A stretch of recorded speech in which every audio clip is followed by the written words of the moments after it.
everyone. Thank you again for joining us for another session of JNation Online 2020. This is our ninth session for today, so we're starting to get a little bit tired, but we're pretty sure that we'll get to the end. And here with us we have Burr. Hey Burr, how's it going? It's going very well. Yeah, nice to see you. Well, I know. Well, you were supposed to come to Portugal. Well, you came last year, so not sure if you want to come this year, but this is going to be the way we're going to do it today. Well, it'll be a lot more fun if we kind of dive in here and get crazy. Maybe I can energize everybody and we can have a little fun with this process. Hopefully. So what I'm going to do is I'm gonna monitor our Slack channel and our YouTube chat.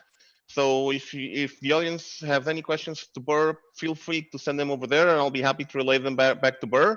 Burr, I know that you do some very interactive sessions, so I'll hope I can help you with that and our audience. And I don't have access to the Slack. You'll take care of that for me verbally? Of course, I'll take care of it for you. So you don't have to worry about that. I'll take care of that for you, and anything that you need me to relay, I'll do it. So no worries. Okay. So without any further delay, please, Burr, feel free to start. Okay. Well, it'll be a lot of fun because even for this session, it'll be very stressful and exciting for me because I've broken a lot of my demonstrations. So we'll have to see what will work for me once we get into this thing. But I'm going to give you a nice, boring set of slides. How about that? Really boring, like the boring one you see right here with our Duke in Supersonic Subatomic mode. So we're going to talk about Quarkus. We're going to show you a lot of very cool things about Quarkus technology and give you a nice introduction to that technology. So let's get in here and get going. Now, I really love this little image right here. If you're familiar with the Adventures of Mark Twain, when actually Mark Twain was the guy who wrote like Huckleberry Finn and Tom Sawyer and things of that nature, right? The whole river boat down the Mississippi River kind of thing. But he's very famous for this quote that basically says, "The reports of my death are greatly exaggerated." He was a very fun storyteller, and he used to tell stories about people thinking he was dead. Now, the part that's interesting to me about this from a Java standpoint is we've been talking about Java being dead and not relevant and not interesting for a very long time. This is the oldest reference I could find from Computer World from May 22, 2016. But we've been talking about Java being not cool, not the thing you want to use anymore for a very long time. Yet to this moment, Java still represents the best technology that we should be using right now. So Java is still #1 in the TIOB index, at least the last time I went and looked at it and pulled the screenshot. Also, Java is #2 in the case of the super cool Hacker Rank index, where they actually go out there. JavaScript #1 in that category. But even on the Red Monk index, right, Java is still up there in the top 3. So Java continues to be one of the most exciting places for a developer to be, especially in the modern enterprise, where they're actually trying to create applications for their businesses, for their enterprise end users, for their business partners, and as well as their other employees and consumers. So building applications with Java is still the #1 thing to do, in my opinion, and it's still the great place to be. The challenge has been that Java, okay, while it's been going incredibly strong, is getting a little bit old, if that makes sense, right? I don't know about you, but I can say about me, I'm a little bit older and slower than I was when I first started using Java 20 plus years ago. Once you break that age 50 mark, you start to feel it a little bit. So in this case, the programming language, of course, is 25 years old as of last month. And we've been working with Java for quite some time. Okay, so it's been going strong, but it is showing its age. And here's the real gotcha with the Java world ecosystem. Okay, here's the real gotcha. There's all this amazing goodness of ecosystem, of tools and frameworks and other technologies that you can consume to put into your Java application. There's all these amazing things you can actually take advantage of. And that ecosystem has really been a massive win for the Java community. The trick is, with all these good things, all this to consume, it kind of gets a little tricky, a little bit challenging. With all those awesome flavors, it's kind of like having dessert for every meal, right? It tastes good. You could eat cookies and candy and cakes and ice cream for every meal, but over time, it kind of makes you a little bit chubby, all right? So that's really the gotcha that we are seeing in the Java community at this point in time. Now, here's one thing I always like to tell people. We at Red Hat have been working with the Java world for a long, long time. I personally have been with Red Hat for 14 plus years, came as part of that Jboss acquisition. And of course, from the Jboss perspective, we were very much invested in the Java world. However, in 2015, we gave birth to this new Kubernetes-based thing called OpenShift, right? So we gave birth to Kubernetes along with Google. We basically brought that on premise for people to start using Kubernetes in their data center. And we've been doing that for 5 solid years. And what we have seen is a trend in those Kubernetes adopters. And that trend was Java's too fat and slow. I need to move to Node.js or I need to move to Go. We kept hearing that again and again and again. And that, of course, was a problem. So when you put Java in a container, a Linux container, and hopefully you guys are familiar with the concept of a Linux container, you might have heard of the word Docker, and you might have thought about Docker build and Docker run. The concept of a Linux container is fairly straightforward. It's based on C groups technology. It is not a virtual machine. It is nothing more than another process running within your Linux operating system, but it's a highly secured, sequestered, locked down Linux process that has limited resources. It can only use so much CPU and only so much memory. And that became a problem for Java. When we started putting it in the Linux container, by default, it would blow up. And depending on which version of the Java virtual machine you have right now, it still blows up by default, depending on what version of Java 8 you have. So I think if you go back to Java 8, I've lost the number, 153 and older, right? You will actually still see it blow up by default. It has been corrected over time. We backported fixes and things of that nature to make it blow up less, or less often at least, and have some default settings so that it actually is smarter about the Linux container. But the Linux container proved to be a big challenge for Java. And it was really a problem when you start to scale out across a Kubernetes cluster, an OpenShift cluster. Because in a Kubernetes cluster, you're going to have dozens of these pods, not just one or two, or one or two containers, if you will. We call those pods in Kubernetes land. You might have 5 of them, 50 of them, 500 of them, and then they start blowing up all across the board. Now, the good news is in Kubernetes, when this does blow up, it automatically restarts. So the big win is if you have a bad Java programming team, they might actually have their various thread pools, if you will, where they've eaten all the threads in a thread pool or all the connections in a connection pool, right? You didn't use try catch finally correctly, so you didn't put the thread back in the pool. Well, the system locks up and things like that. Well, Kubernetes will automatically restart it, or if it dies because it runs out of memory due to C groups and being constrained in the Linux container, it'll automatically restart it. So sometimes these problems just go away because Kubernetes and OpenShift will just restart that process, but you'd rather not have it just die. You'd rather actually be more stable than that, okay?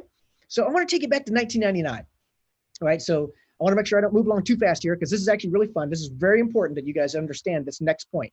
So if you were actually going off to email or Facebook and you weren't paying attention, come back here to old YouTube land and kind of check this out.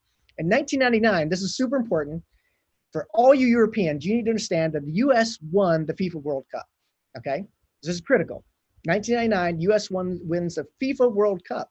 And you probably think I'm lying to you right now.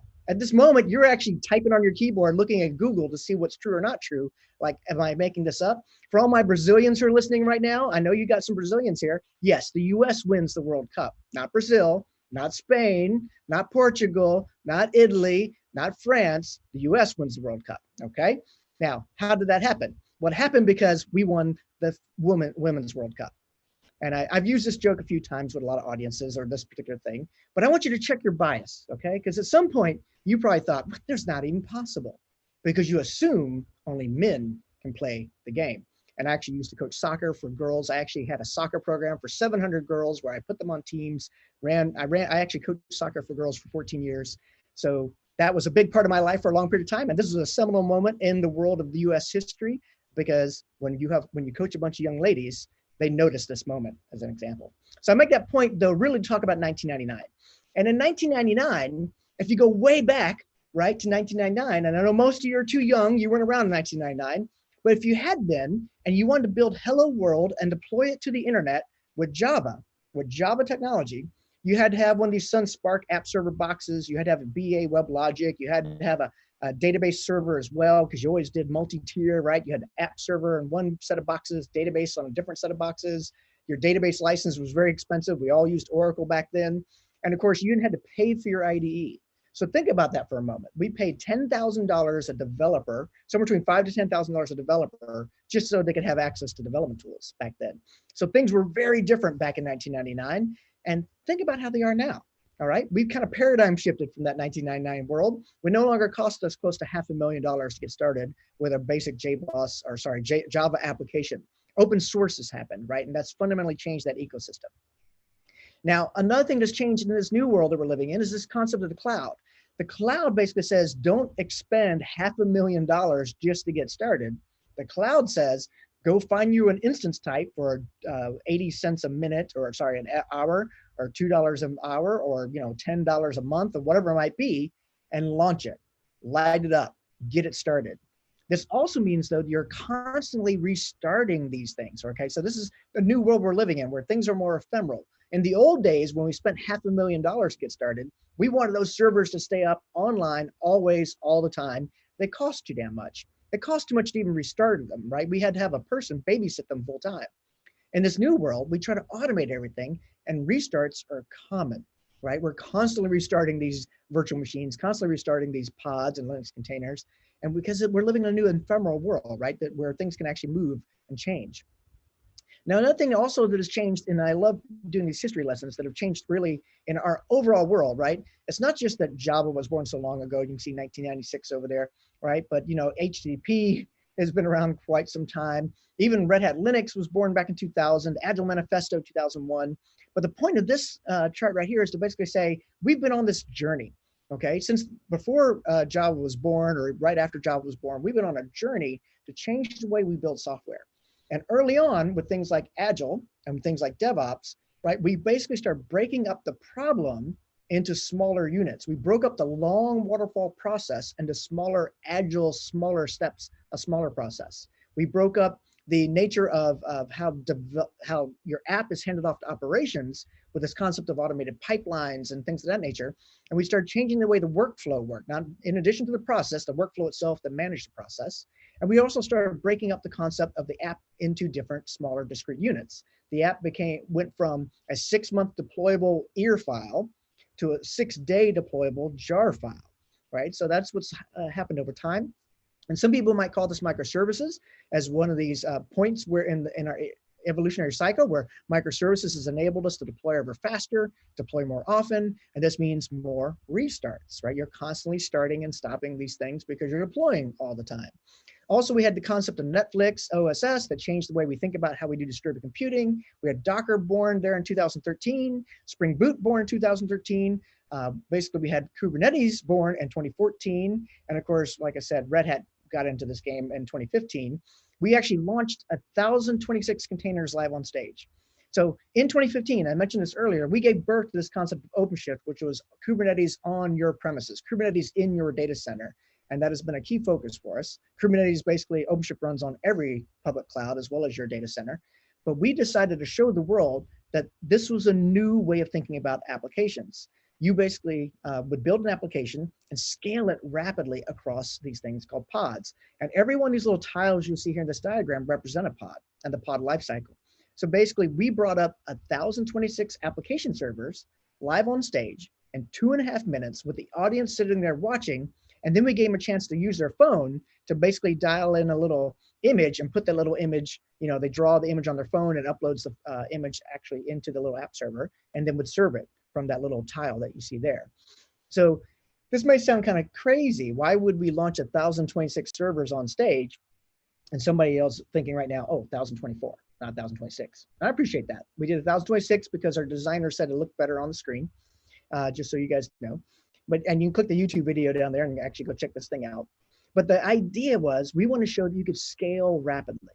Now, here's the thing that really caught my attention back in 2015. All right, you notice it says the 2015 Jboss Red Hat Keynote demo, and it was one that I was very much involved with. We could not do this with Java. We had to do it with Node.js. Java itself was way too slow to launch 1,026 versions of them in 2.5 minutes. We had to do it with Node.js. And that has been part of the story that I mentioned earlier. Customers have been telling us since 2015, we want to do that crazy Kubernetes thing, but Java is too fat and slow. So we've been thinking about all these problems for quite some time, and that has led us down a different path here at Red Hat. And it caused us to give birth to a whole new technology and basically think about the way we deliver Java technology to the masses. So you might also have heard about this thing called Amazon Lambda, right? Amazon Lambda became super popular with the serverless technology over at Amazon Web Services. And again, the same thing. People are like, well, can I use Java for that? Can I use Java or Spring Boot for that? And then you start seeing comments like this, and the link is here on the Reddit thread. Well, you know, Spring Boot was never designed for that. And as a matter of fact, don't even use Java for that. Java is too slow. So forget Spring on top of Java. Don't even use Java as an example. So we kept hearing this feedback. Okay, well, that is where we introduced this concept of Quarkus. That was the why we did Quarkus. We kept hearing feedback from all parties. Java's too fat, too slow. for microservices, too fat, too slow for serverless, too fat, too slow for Kubernetes. Fine if you're running long-running virtual machines, but these containers, these pods, they're much too ephemeral. They're constantly, they're being rescheduled. They're being scaled up and down, right? They're going from 50 pods to 0 pods and back again, things like that. And that is where you want Node.js, or that's where you want Go, but not Java. And so this actually bothered us a lot here at Red Hat. We've been thinking about this problem for a long time, and we have just figured out a good answer. So now Java is super small and super fast, right? That was really our focus. So what is the fuss about Quarkus? And I know it has a very funny name. So Quarkus, if you look at that word, actually has a dual meaning, if you will, or actually there's 2 words in that one word. Quark, which is a subatomic particle, right? So if you're familiar with particle physics and things like that, it's a subatomic particle, quark, and us is the best part of software, us. So we wanted to figure out a way to not only make Java super small, super fast, but how do we make Java fun to write code in again? And unfortunately, I don't have my full demo environment working, but I will show you a little bit of demonstration of how this works. But we had to also make Java as awesome to use as Node.js, not just as fast and small, but usability had to improve dramatically, because every Node.js person you showed Java to was like, why would I touch that old clunky thing? And we were able to also address that point. And I'll show you what that means in a little bit. Okay, so Java super fast, super small. So it's up to 10 times faster, 100 times smaller. And that, of course, your mileage will vary. Depends on what you have there, but you will find it's faster, smaller, and more importantly, more fun to use than any other component or Java technology that you had before this point. Okay, so there's going to be all these different things we've done to it, right? Lower memory footprint, usage, faster startup time, optimized for short-lived processes, meaning if you really have that serverless style architecture where things dynamically scale up and down, really, really good for that particular use case, but also fine for long-running use cases as well, like a long-running microservice or even a monolithic application for that matter, but really focused on the Kubernetes infrastructure, Kubernetes ecosystem, and how things run in pods. That was a key aspect of it. Now, we really focused on this developer joy, developer love. How much do we do for the developer? And that's what I meant when I said we wanted to basically show that, we can be better than Node.js. Okay, so the key feature there is this thing called live reload. Basically, as you type code, you type, edit, you hit save, and you hit refresh. So you edit, save, refresh, edit, save, refresh. So as you basically are typing in code, edit, save, refresh, edit, save, refresh. Now, you might be thinking, well, that sounds normal. Maybe. It's not normal for most Java people. Actually, for most Java people, what I just said is, what are you talking about? That doesn't even make sense. With Java, right, you edit, you save, you run Maven install, and you go get coffee, and you come back later to see if it finished. All right, that's the normal Java way of doing business, right? Edit, save, Maven package, go get coffee, come back. Well, that's not the way we work in the Quarkus world. In the Quarkus world, it works like Node.js. You edit, you save, you refresh your browser and see what changed. That's the new model, okay? It also supports both an imperative and reactive programming model. I might be able to flip through some examples of that. Again, a lot of my demos are not running on this laptop at this point in time, but we'll show you some things. It's optimized for serverless. I'll give you an example of that and show you what that means. And of course, microservices. It can do the fat jar executable. It can also do a native executable. So if you want to go to the ultimate fast and small, then even down to native executable is possible with Quarkus, using the technology called GraalVM as an example. Okay, and it's really focused on those API style use cases. So your web app APIs, but also supporting things like Kafka streaming and other technologies that you're used to using within a Java ecosystem. Okay, so here we go. Now, here's one slide that's actually kind of important. If you're not familiar with the Linux ecosystem, and of course, those of us here at Red Hat come from this Linux world, right? There's all this work that's been done in the Linux ecosystem over the last several years. Things like Jails was added a long time ago. And of course, SE Linux was born. And then we came up with this thing called C groups, where we could basically sequester or change the security parameters associated with a process. And then Linux container concept came to be. And then Docker really made it super easy to use, right? It gave you this thing of a thing called a Docker file and the Docker command line, Docker build, Docker run. And you could easily build Linux containers. And then of course, Kubernetes was born in 2014, as we mentioned earlier. That was really when things took off. Okay, so the whole concept of the Linux container changed the way we think about how Java runs at this point in time. But what I want to do at this point, we've been talking long enough, I think. I want to actually show you some things. Okay, so let's just get out of here and let's see what I can break on this machine. So we're still screen sharing. I want to go into, let's go to Quarkus.io. Okay, Quarkus.io, just to come here. And you can kind of see this is the website. So Quarkus.io is the website. Again, that quark, subatomic particle, us, the best part of software. That's what you want to check out there. There's a bunch of things you can get started with here, but check out the guides. So the guides, or if you click on get started there, the guides are very powerful. You can then see exactly all the different things you can do: dependency injection, how to manage logging, how to deal with resiliency, the JSON web token and RBAC, WebSockets, all the things you might be thinking of for your average application. How do I integrate this technology? How do I use this technology like Kafka or AMQP? Using Kafka Streams APIs, security with JPA, JDBC, LDAP, all those kinds of things, including business processes and business rules from the Cogito subproject. So Cogito gives us things like a BPMN2 model, so business process modeling notation, a lot of things here, right? So all the stuff that you should come check out, including your traditional microservices things like tracing and metric capturing, fault tolerance, health checking, things of that nature.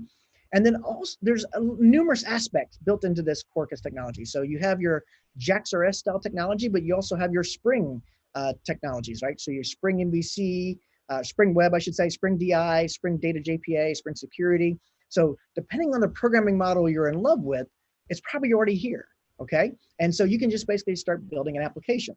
Let me go ahead and just kind of show you that, okay, just to give you a feel for that. I'm going to go to code.quarkus.io there, all right? And I'm going to basically just give it some real simple parameters here. I'm going to say com.burr Sutter. I'm going to give it, that's my package name, okay?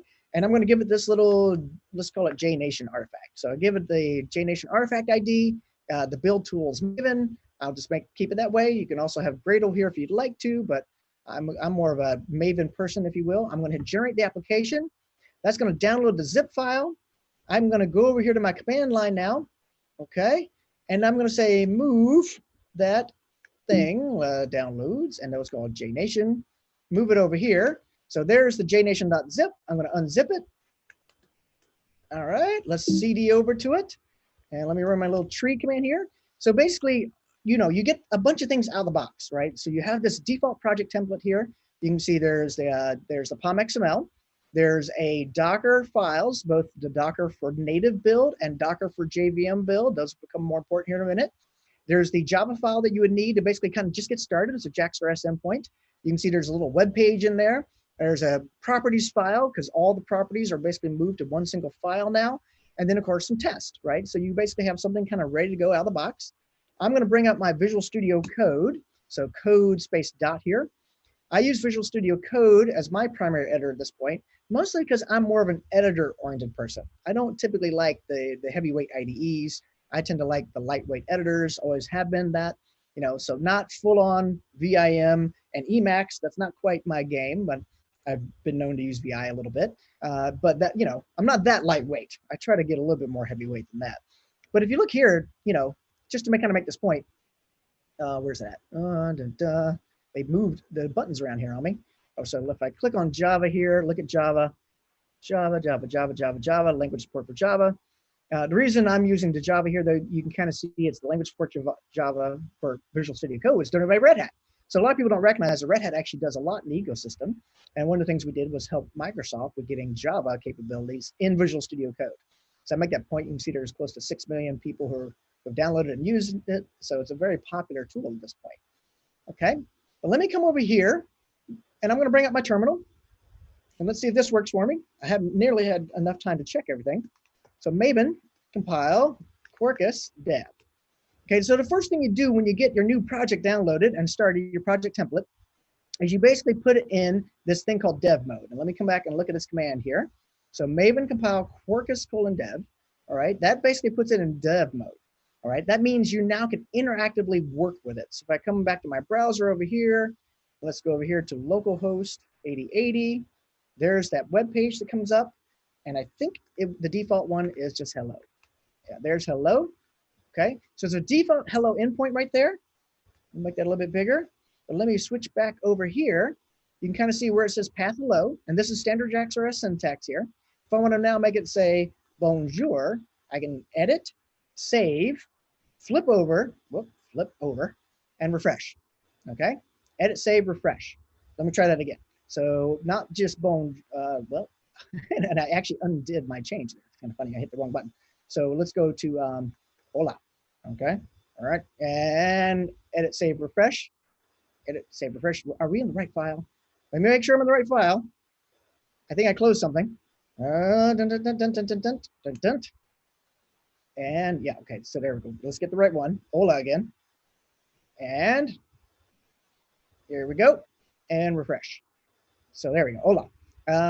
I know that's not the right hola, right? I don't know how to put in the accent. Okay, we'll just do it this way. Aloha. All right, so I'm originally from Hawaii, so let's put in aloha there.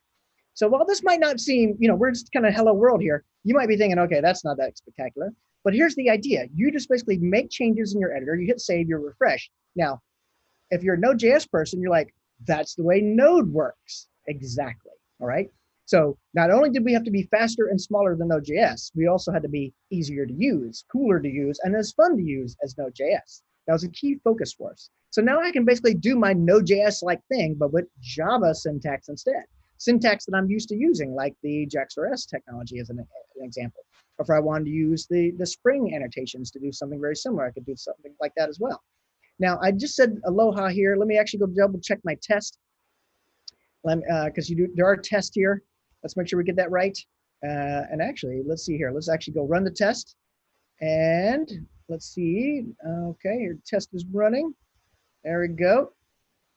And so what's kind of neat is the test will run.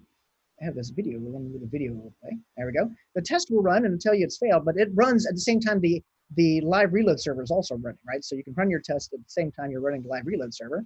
And if I come over here now and basically put in the aloha that I have here, okay, and then hit refresh or hit run test again, we should see that issue go away because we'll now be in a nice happy place from a testing standpoint. And all that is kind of part of this environment, right? So testing as first-class citizen, live reload to basically to make changes. And you kind of see there's a little check mark there that basically says we passed our test. But if I want to add a new class, if I want to come here and add the Burr class, Burr.java, and hit return there, there's Burr.class. I can come back in and say add path again. Okay, and put in the Burr here. And let's get the import statement right. There we go. And I can say add get, and then I can say public string do stuff. And okay, return Burr. All right. Well, can't even spell my own name. Let's see here. Yeah. Okay. Save and refresh. Let's go over here. Oh, we got an error. Oh, because I left off the semicolon. You guys didn't catch me in time. Okay. But that's another nice thing though. You basically get the error messages right here inside the browser. So if you're connecting to a database and you got your connection string wrong, or there's other things that are going on there, you'll see those errors here too. Let me fix this. Let me get the semicolon in place, hit save and refresh. And of course, this was the Burr endpoint anyway.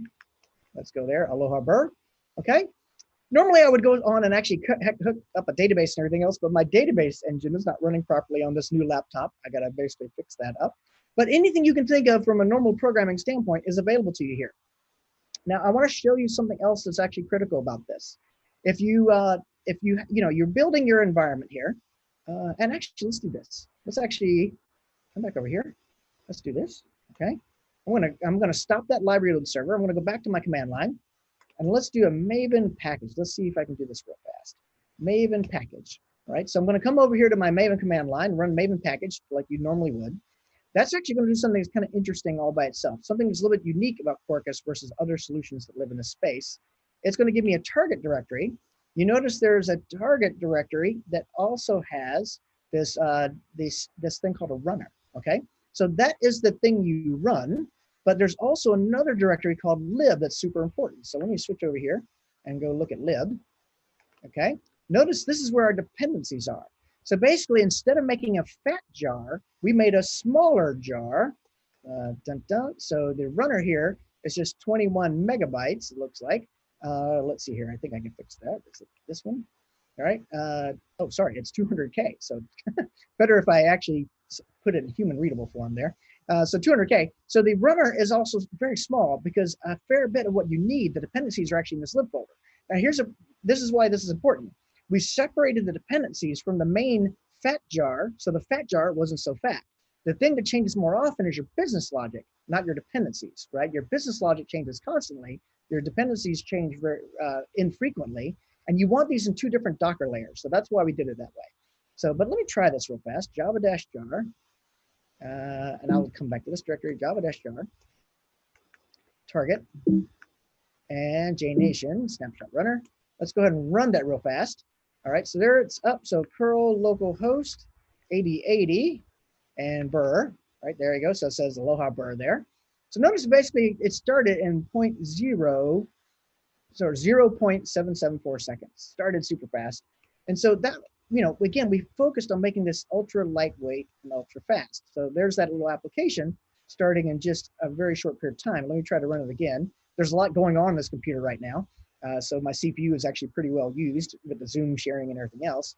But you can kind of see now it's 0.702 seconds. So that's pretty fast, okay? So that's pretty fast and lightweight on its own. But let me show you one other thing while we're here, okay? I want to go over here into this Docker file. And notice there's two Docker files here. One called Dockerfile JVM. And this is kind of where you'll notice some interesting things. All right, see the copy target lib folder there? So the lib folder has to come with the fat jar. All right, so it's going to grab the runner jar and the lib folder, and both those things become layers within your Docker file, within your Docker image. And that becomes important because, again, the lib changes a lot less frequently, right? It doesn't change that often, while your runner is going to change every time. So again, it gives you a faster Docker build. And also when you're deploying across a Kubernetes cluster, those layers get cached. So if you have the bottommost layer cached, then you don't have to worry about copying it from machine to machine to machine in a Kubernetes cluster where you might have 15 nodes, 20 nodes, 100 nodes, and all those things have to cache that image as an example. Okay, but there's your Docker file for the JVM mode. But let's look at the Docker file for native. Okay, so there's also native, and it's a little bit different. See how it just says run the application? So copy the runner Node.jar file. So to go back and look at the JVM one, see it says runner.jar there? Well, if we look at native, there is no .jar there because it's a native executable, okay? It's a native executable. So let's see if we can make that work for you. Let me see here. I'm gonna go to my history and let's try nvn, yeah, let's do that, okay? So what I'm running is another Maven command, a clean package, okay? But it's doing this pnative, and it's basically saying, I want a Quarkus native container build equal true. If you leave this off, you're going to get whatever your native operating system is. So if I'm running on a Mac like I'm running right now, then pnative gives me a Mac executable. However, what I want is a Linux native executable, and that's what this last command is doing. It's actually running it inside a Docker container. Let's see if I say Docker PS, right? You can kind of see there's the Docker image running, or Docker container running, that's doing my compilation now. So instead of having the tools locally installed, I actually was in the process of trying to install the tools locally. So the tool in this case is Grail VM, Java 11 there, but it didn't want to install on this new Mac today. All right, so it was actually giving me some problems. I got to go figure out why. It has to do with the nice security parameters and security capabilities that Mac OS has now. It basically tries to stop downloads from running, and it wouldn't let that one run. And I got to go fight my way through that one. But you still have this ability to run it as a Docker container, right? So in other words, we're running the same tooling, but now as a Docker container, and it'll produce a Linux executable for me, as opposed to a Mac executable, which is what this would have given me, okay? Now this does take a little bit of time. Now, here's why this takes time. What's happening at this moment is every dependency and every line of code that you have inside your application is being analyzed. And what's happening is we are streamlining that so that only the dependencies and only the code you care about, only the active call paths are in the final executable. So to put this in context, if you think of Hibernate, a lot of people probably use Hibernate as a large library. Some people actually feel Hibernate is actually too big and don't like Hibernate as much. But one of the challenges Hibernate has always had is it basically is an ORM for all these different database managers. In other words, I can talk to Postgres or MySQL or Oracle. I can talk to all these different kinds of things. But here's the fun part about that. If I'm using the Hibernate library just to talk to Oracle, then I have all this Postgres stuff I don't need. And if I'm using the Hibernate library to talk to Postgres and I don't have any Oracle, I have all this Oracle baggage that I don't need. So what happens is if the thing is not being invoked, if the call path is not being executed, then that dead code elimination is happening. So some people call this tree shaking, some people call it dead code elimination. Essentially, it's a build time level analysis to figure out what you're using and what you're not using, and making sure that the final product is just what you're using. Now, it looks like it's finished up for me here. It did take some time, but it takes time based on the fact that it's really shaving everything down super small. Okay, and let's go look at that target directory again. There's the runner jar. Let's go over here, ls-. Let's kind of check that out. Let's put ls in. Okay, let's see the runner jar. So 30 megs. So 30 megs is everything you need. And in other words, you don't need a JVM anymore. It is the entire thing. Okay, it is everything. I haven't tried this in a while. Let's try that. Yeah, it's not going to run for me because it's not a Mac executable. It's a Linux executable. Let's see here. I think sometimes you can get it to show up this way. Okay, it's a Linux executable. See the Linux executable? It's not a Mac executable, so it won't run for me. So what I want to do now, though, is, we have the Linux executable. Let's also run that with Docker. So we use Docker to build the executable. Now let's use Docker to build the Docker image. So Docker build -t. I'll just call this thing, let's just call it JNation /hello, because that's basically what it is, and -f. And remember, we had those Docker files I showed you earlier. So source main Docker, let's go with the Docker file native and dot. If I did that correctly, it's going to produce for me the Docker image. So there it goes. There's the Docker image. And we got one out there now called JNation hello, Docker images. Okay, rep JNation. Yeah, there it is. So now we say Docker run -it -p. We want to map 8080. Helps if you put the P in there, Burr. I switched keyboards real quick right before I started, so that also makes this a little more fun. 8080, and if I did that right, JNation, hello, and let's see if I did that right. Okay, and let's see, curl localhost 8080, and run Burr. Okay, so there it is, Aloha Burr. So that is in fact the one that is running that we just created, and it's running as a Docker image. Now notice something that actually happened here. Okay. It started, that Java app started in 0.016 seconds, okay? 0.16 seconds, insanely fast, because it's insanely small. Now, this is the native version that was running on Linux, but this is now something that if I decide to scale out across my Kubernetes cluster, if I have 10 different nodes where I need to run 10 different pods, I can run those very easily, very quickly, and scale them out rapidly. Now, I want to show you something else, though, that kind of hopefully really makes the point. So this is the grand finale. If you again, you went back to Facebook and you're updating your status, basically updating your status going, why am I listening to this guy named Burr? I understand that, right? Or if you're over on social media or you're just reading email because your boss has been emailing you, come back and check this out for 1 second, okay? So this ability to start things super fast is super critical in, again, the Kubernetes context. So I happen to get one of my Kubernetes clusters working over here, okay? And what I'm going to show you is a simple example. We can go into more detail with it in a moment, but let me go ahead and start up. I'm going to basically run some load. Okay, right here I have no pods running in this namespace. So there's no pods running in the namespace called side by side. You can see there's no resources found. I'm going to run a little curl command against the Node.js instance. Let me do the same for Quarkus, and let me do the same for Spring Boot. Okay. So here they come. So here's the Node.js one right there in the middle, container creating, going through its container lifecycle, the pod lifecycle. And then, of course, the Quarkus one is right there, and then the Spring Boot one right there. So it's only been executing now for about 18 seconds. But look, Quarkus just beat Node.js off the starting line. Quarkus is already up. We're still waiting on Node.js. Still waiting on Node.js. Still waiting on Node.js. Come on, Node.js. You will eventually get there, I'm sure. Okay, come on. Oh, and Node.js seems to be really struggling today. Okay, normally it's faster than this. So come on, Node, you can make it. Spring Boot. Oh, Spring Boot even beat Node.js today. Man, all right, there's my Node.js. So this is partly, I bet the reason that actually occurred that way is because I have scaled up my worker nodes on my Kubernetes cluster, and I suspect the scheduler put the Node.js one on a worker node that didn't have the image, and that's why it took so long. But what you will see is, in general, Quarkus runs faster than Node.js. So not only do you get the live reload development experience, and you get a chance to basically work like a Node.js developer in Java, but it also, at runtime and production, is faster than Node.js. And of course, it's faster than Spring Boot and traditional JVM technologies, because here's a key thing to understand. That native executable is not bootstrapping a Java virtual machine, right? And the Java virtual machine is not then looking on the file system and in the class path for all the jars that it's supposed to use, serializing or loading those jars from disk into memory, and then parsing those jars, looking for annotations on the classes that are used, and then building a meta model and a framework that basically says, okay, now we can run the thing you want us to run.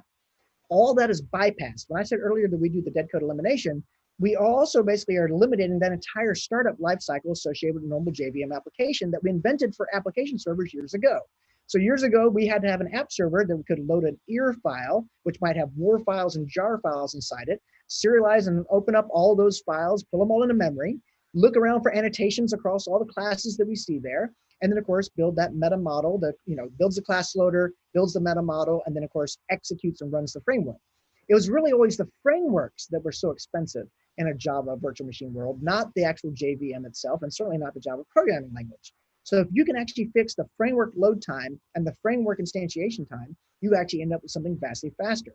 Now let me also show you this right here. Okay, so we saw Quarkus up and running, and actually I'm going to stop the curl.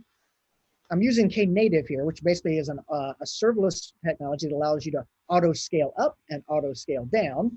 So I'm going to stop the curl, which basically means it can auto scale down now. But let me actually look at my browser here, and let's see here. There we go. I had this window already up, but basically I'm running it within OpenShift. OpenShift is Red Hat's version of Kubernetes, right? That's what we sell to you on your premises as an example. I mentioned this, we gave birth to this in 2015. Here are these little applications, right? You can kind of see based on the little blue ring that it's up and happy. That's what the blue ring represents. And we'll move that over here. But we have another console that's built right in, and that is the Grafana console and Prometheus data. And you kind of see what's happening here, okay? You kind of see what's happening. And if you look at the memory usage, so Quarkus is using 36 megabytes, Node.js 51 megabytes, Spring Boot 128 megabytes, okay? So not only is it faster, it's smaller. And that saves you real money in the cloud. When you have constrained resources like these pods are, right, that saves you real money. When you can basically say, oh, this package runs smaller, and not only smaller, but faster in this Kubernetes world, then that actually will save you a ton of money, and you kind of see that happening right here. Now, here's what's kind of cool. If I speak long enough, oh, I did, you can see it scaling down now. So there it is. It's basically now ripping those pods down. They're going away. And of course, the scheduler is saying, okay, there's no more work to do. Knative said no one's using those things, and they went away. Okay, so let me actually come back here and let's bring it back up again. Let me try my Node.js one more time. I don't want to be unfair to it. And my Quarkus one more time, Spring Boot one more time. Okay, so bring those guys up. So there they are. They're being scheduled out there, container creating. All right, Node.js got up first this time. Quarkus right there with it though. And here, let's go. We're kind of, come on, Spring Boot, you'll get there. So again, it depends on which node it scheduled it on. So you will see a little delay there with container creating, which actually means it's doing a Docker pull. In many cases, that worker node. If I come over here and say Q control get events, then it becomes much more obvious what's happening here in this namespace, side by side, side by side. That is what this is. Okay, you'll see the Docker pulling and pulled there in these event listing. Okay, among other things. Okay, but that's up. And again, if we come by, look at our memory usage again, just kind of monitor it and see what happens there. All right, and hit refresh. But you can kind of bounce this thing up and down and then kind of check things out. All right, so that's just the way you would look at it. And I'm looking at the CPU request, CPU limits. Doing pretty well from the CPU standpoint. You can see it's 1/10 of a CPU versus half a CPU. And so Spring Boot, 134 megs RAM in this case. And then my Quarkus running in that 30 meg range, Node.js in that 50 meg range. Okay, but your mileage will vary. You can kind of play with this on your own. You can kind of give this a try. But the whole point of this is that you can basically make Java fast and small, Java super fun to work with. Again, you edit, save, refresh. And let's hit this. There we go. There's a little thing over my screen I can't click correctly. Edit, save, refresh, and you have all the benefits of using Node.js, fast, small, awesome to work with, but it's Java and the Java ecosystem you're working with. Now, one thing I'll make a quick notation on, if you come over here to the Quarkus website, go to quarkus.io, the number one question is, well, what has been made fast and small from the Java ecosystem? So we call these things extensions, right? So you can add extensions to your environment. If you have the Quarkus tools, there's a Quarkus tool for Visual Studio Code to add extensions.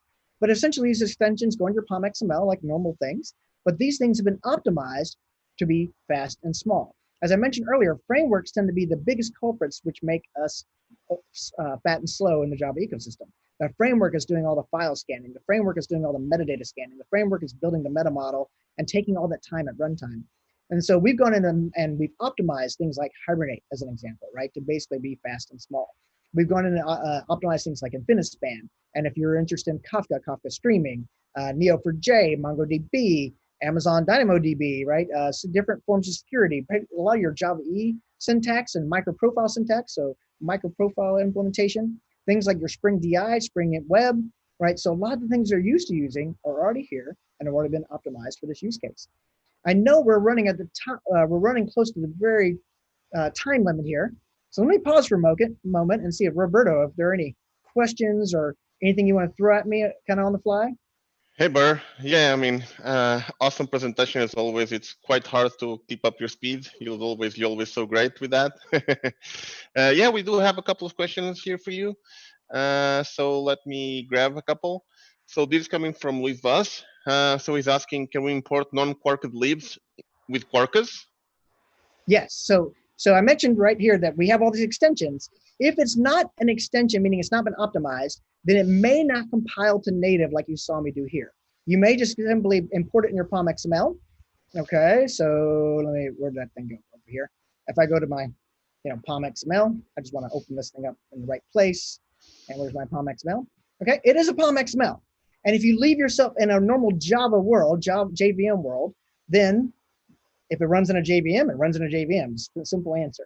But it's not optimized for going fully native. It's not optimized for being fast and small. So I like to think of it like this. If it's not optimized, it's kind of like eating donuts. I love donuts. You probably love donuts, right, Roberto? Of course. Yeah. So donuts are awesome, but it's not optimized for fast and small. Yeah, who doesn't love no donuts, right? Yeah. And plus, let me just add one more thing. Not only about that, but if it's not a Quarkus lib, most likely it's not going to work with hot reload as well. Oh, good point. I haven't tested enough of those to see if the live reload would have an issue with some of the older libraries that are out there. Well, it depends. Some work, some don't. But at least to make sure it works, you need to be from the Quarkus universe, right? Okay. So another question coming from Binath. He's asking, since Quarkus is compiling everything up front, is it using JIT? So you use the JIT, and if you're in JVM mode, you're using the JIT, right? So in other words, that is still happening. If you're using Grail VM and compiling down to native, then no. Okay, that's done in advance. It's done before the runtime environment. Yeah, and then we have a couple of the questions here. One from Wesley. He's asking, so Quarkus native build takes some time. Should we be concerned about it when we have a bigger production code? What do you think about that? It does take time, and you do see the time increase as you have bigger and bigger code bases. This was optimized for the serverless and microservices use case, though, so you shouldn't have the million-line project necessarily in a single code base. But you will see that build time does grow as the code base does grow. Yeah. Then we have a couple of other questions here. So this is coming from Sofian. So what type of garbage collector Substrat VM native image uses? Yeah, so I forget the name of what Grail VM calls as their garbage collector, but Grail VM does have a garbage collector built in. It is I'm just kind of seeing what it says here. And maybe you know, Roberto. I don't remember the name as well. Yeah, so there is a garbage collector built in Grail VM, and that's what's being used for it. But it's not all the various garbage collectors that are available on the JVM side. So if you actually have an application that it really leverages the garbage collector, meaning you're constantly creating tiny little objects all over the place and then abandoning them, orphaning them, then yeah, it could very well be that your application runs better on a JVM mode as opposed to this native mode. Yeah, I think we're done from questions from now. Not sure if you have anything else that you want us to show us. When I think we're right at the top time frame too. So one thing I'll just point out to you guys, okay, do check out the website. You will see that there's we have the different benchmarks that show it's faster, smaller, things like that. The link to the presentation is bit.ly, right? Quarkus Java. That'll get you to Quarkus, this slide deck, so you have access to the slide deck. Because I know you really want to come back and see my awesome Brandy Chastain imagery here, right? because you want to promote women's soccer as well, right? That's what you'll want that. But at the same time, you want to come check out these other things that are here, like Cogito, which is business rules and business processes that have been made super small, super fast for this new world. If you're interested in reactive programming, there's some information about reactive programming. One really thing I love about the reactive programming is incoming and outgoing. It's super fun to use that. And you can use that with like a Kafka-based backbone as an example there. So just some more content that's available to you here that you might want to check out and can be a lot of fun for you to look at. I have links to examples and things of that nature. So get access to the slide deck. I can see people already started joining. Actually, I can see their icons showing up here now. So yeah, it is that's a wonderful. Live deck. Do that. Follow me on Twitter. Feel free to ask me future questions on Twitter or send me an email. I'm just burr@redhat.com. That'll find me. Wonderful. I'm just gonna feel one last question that we just got here in last notice. So earlier today, so actually it was Elder. He mentioned that RHEL-VM is not native build is not recommended for long-term lifecycle usage or application usage. What do you say? What do you have to say about that? I think so. That has come up many times, and it has to do with the garbage collector again. So we mentioned the fact that there's the garbage collectors within a RHEL-VM native image, or the garbage collectors one, is not as sophisticated as the one in the JVM. So again, so you just have to think about how much garbage you're creating and how much has to get collected. And it really will probably depend on your framework more than your code. Business logic typically does not create a ton of garbage, meaning objects that are no longer being used and eventually have to get collected. So that's really what you would have to look at. So get your profiler out, check out what's running in your heap, and that'll probably give you more information about should you try the native and its lesser garbage collector versus the JVM mode and its stronger garbage collector for those long running processes, definitely those multi-month processes, probably more on the JVM side. Okay, wonderful. I think we're pretty much done over here. So thank you again, Burr, for this wonderful presentation. It's really a pleasure to have you here all the time. So hope that you stay safe, and hopefully we'll see each other again pretty soon. In the real, not just in online. the real. In the Yes, real. in the real. Well, thank you so much for having me, and hopefully people enjoyed the presentation. Again, feel free to reach out to me on Twitter or email, and I'll get more of my demos running. We'll have some more stuff to show you at some point. Wonderful. Cool. Thank you very much. Thank you. Yeah. Bye now. Bye-bye.